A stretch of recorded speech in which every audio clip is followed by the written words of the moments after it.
डरीगले नरेंद्र मोदी आसबेनी अयोध्या आसिले हेब अनिष्ट।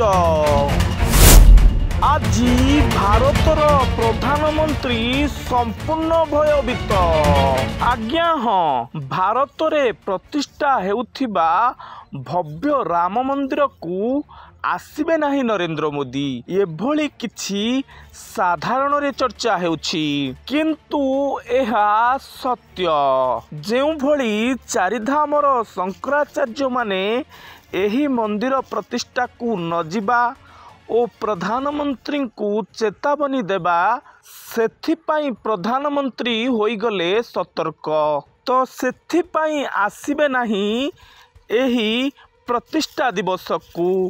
तांको बदल रे आउ किए बसिब प्रतिष्ठा करिबा पाई? शंकराचार्य माने आसिबे कि? तो जदि शंकराचार्य माने आसिबे नाही एही प्राण प्रतिष्ठा समय रे किए हेब पंडित? तो एबे नरेंद्र मोदी को भिजुआल एबे सोशल मीडिया रे भाइराल होउछि।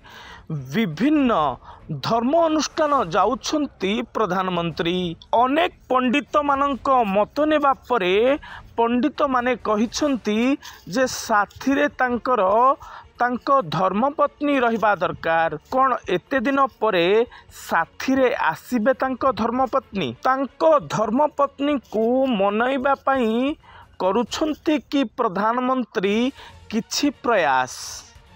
किभली एते बड़ सुजोग छाड़ीदेबे प्रधानमंत्री? जदि तांको पत्नी तांको सहित आसंती तेबे प्राण प्रतिष्ठा उत्सव रे जोग देई पारिबे प्रधानमंत्री। एमिति किछि सोशल मीडिया रे भाइराल हेउछि। विभिन्न न्यूज चैनल मध्य एई कथा को उठाइछंती। भारतर साधारण लोक एभली किछि कहउछंती जे प्रधानमंत्री किभली एकाकी बसिबे एही यज्ञ रे। ना विरोधी को पार्टी चुप करिबा पाई नरेंद्र मोदी करूछंती प्लानिंग। अन्य जन को बसाई पूजा रे निजे संपूर्ण श्रेय नेबा को चाहुछंती कि प्रधानमंत्री? एभली हेले विरोधी को पार्टी संपूर्ण चुप होई जिवो ओ विरोधी धराशायी होई पड़िबे बोली जणा पड़ुछि।